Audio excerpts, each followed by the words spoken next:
Maluwalating araw sa inyo lahat mga kaibigan. Alam nyo ba tong binaon ko? No? In Bicol, Balisuso mga kaibigan. Ewan ko lang sa ibang lugar kung meron nito. Basta sa Bicol mga kaibigan, Balisuso ang tawag. Balingoy ito mga kaibigan na ano ba yan? Kinayod. Ito pa lang inyong lingkod. OFW sa Pinas. Si Mark ang nagtitipid na manggagawa dito sa Pinas. Pasimple-simple lang tayo sa trabaho at ordinaryong manggagawa lang ako mga kaibigan. Kaya inuugali kong magtipid. Dahil 456 lang ang sahod ko kada araw. Kaya ito, bawin lang tayo sa kain mga kaibigan. Solve na tayo nito, kahit tipid lang. Samahan niyo ako mga kaibigan. Balisuso, yummy to the max to, oh. Binalot sa dahon ng saging, no? Tapos ang kanin natin, binalot din sa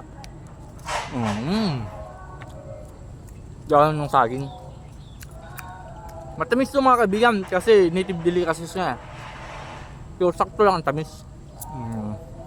Diba? Yummy.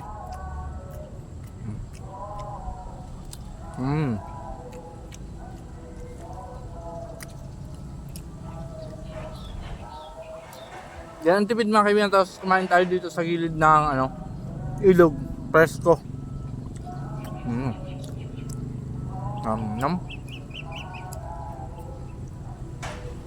Ang top ng baon natin mga kaibigan, no? Kasi karamihan din napapansin ang ganitong mga pagkain. Gusto na kasi ngayon yung mga modernong pagkain. Pero pwede itong iulam mga kaibigan. Promise. Dami nga pang ulam mga kaibigan. Dami, no? Hindi lang basta yummy. Yummy to the max.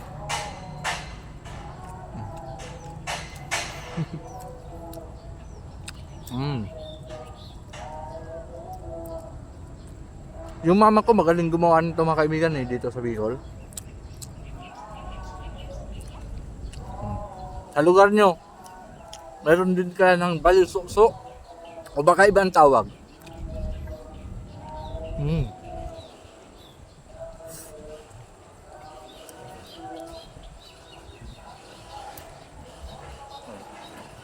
Gusto lang sa mga kaibigan, parang murkon lang na binalot mga kaibigan. Alam nyo ba murkon?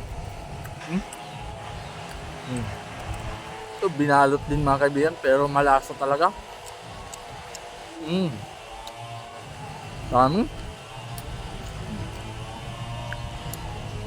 Tatsulok.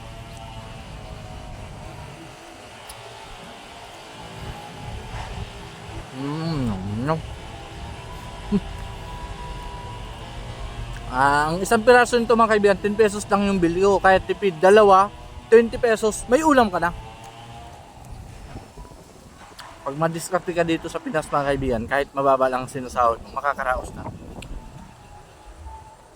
Tamang diskarte lang kailangan at tama na, laging magtitipid sa lahat ng bagay. Kagaya ko, always nagtitipid.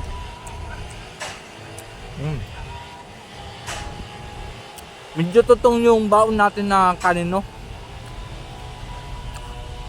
Masarap nga yung tutong mga kaibigan.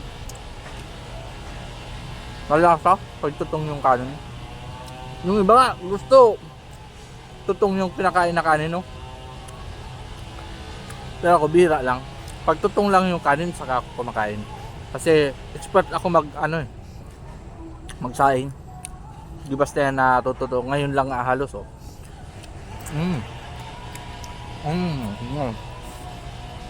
Dami ah.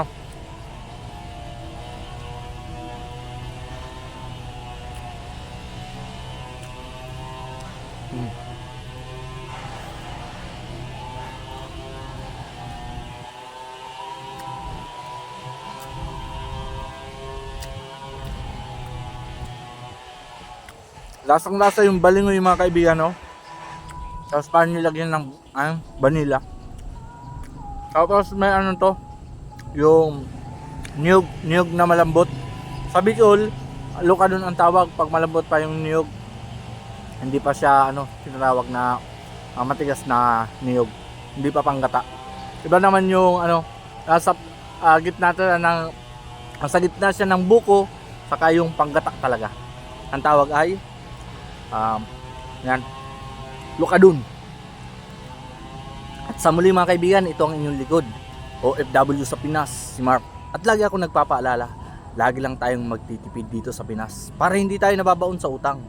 At ang inyong lingkod mga kaibigan ay isang Uragon. Basta Uragon, malupiton. That's all, mabuhay. Hanggang sa muli. Mm.